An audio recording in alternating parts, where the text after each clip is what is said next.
एक पति पहुंचा अपनी पत्नी के ससुराल। उस ससुराल मिल गई शहर में, गांव का व्यक्ति और थोड़ा बुद्धि से पैदल भी था। जब पहली बार ससुराल में स्वामी जी आते हैं तो सहेलियां जो होती हैं वो कहती हैं जीजू जी से हम भी मिलेंगे, जीजा जी से हमारी भी बात कराओ।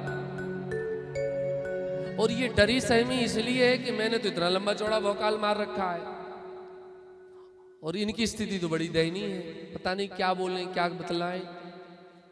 तो युक्ति लगाई। क्या युक्ति लगाई? जहां हम प्रसाद बना रहे हैं, पूड़ियां तलेंगे, साग बनाएंगे, स्वामी जी को वहीं सामने बैठाएंगे भोजन करने के लिए।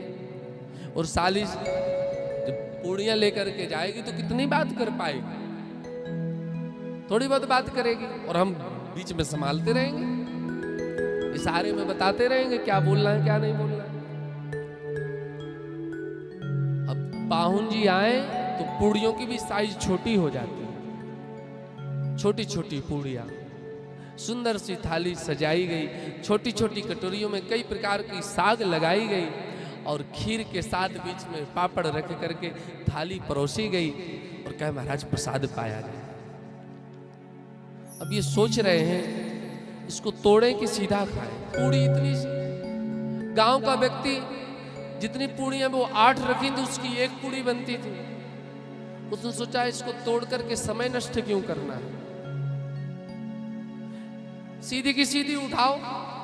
तो 1 पूड़ी उठाता है और सीधी की सीधी उठाता है और सीधी जय जय सीताराम करता है। इनको बड़ा संकोच लग रहा है, इनको संकोच ये लग रहा है क्या सोचेंगी हमारी सहेलियां कि कितना मूर्ख व्यक्ति मिला है इनको। तो इन्होंने वहीं से इशारा किया, मतलब 1 में कम से कम 2 तो करो, अरे 2 ही और कर लो। इसने सोचा पत्नी जी हम पर तरस खा रही हैं, इतनी लंबी यात्रा करके आए हो, थके हो, परेशान हो, 1-1 पूड़ी खाओगे तो थक जाओगे, समय लगेगा, तुम तो 2-2 खाओ।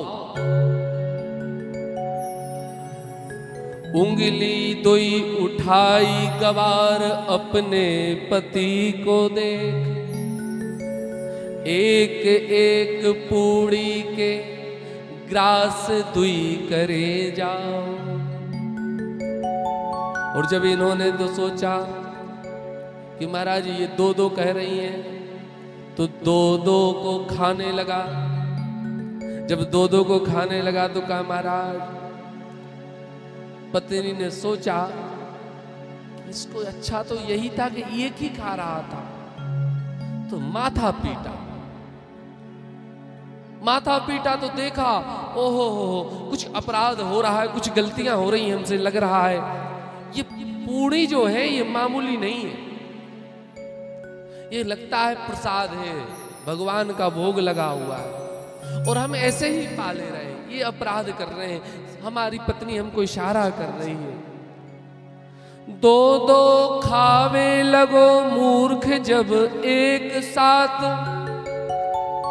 माथा ठोकतिए कहे लाज से डरे जाओ।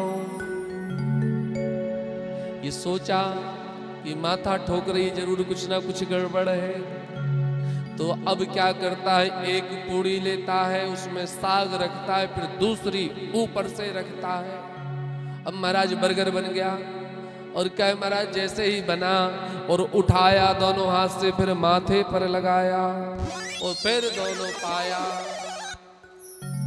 क्यों? अभी तक मैं गड़बड़ कर रहा था, वो माथा भी का इशारा की, 2 उंगली फिर माथा।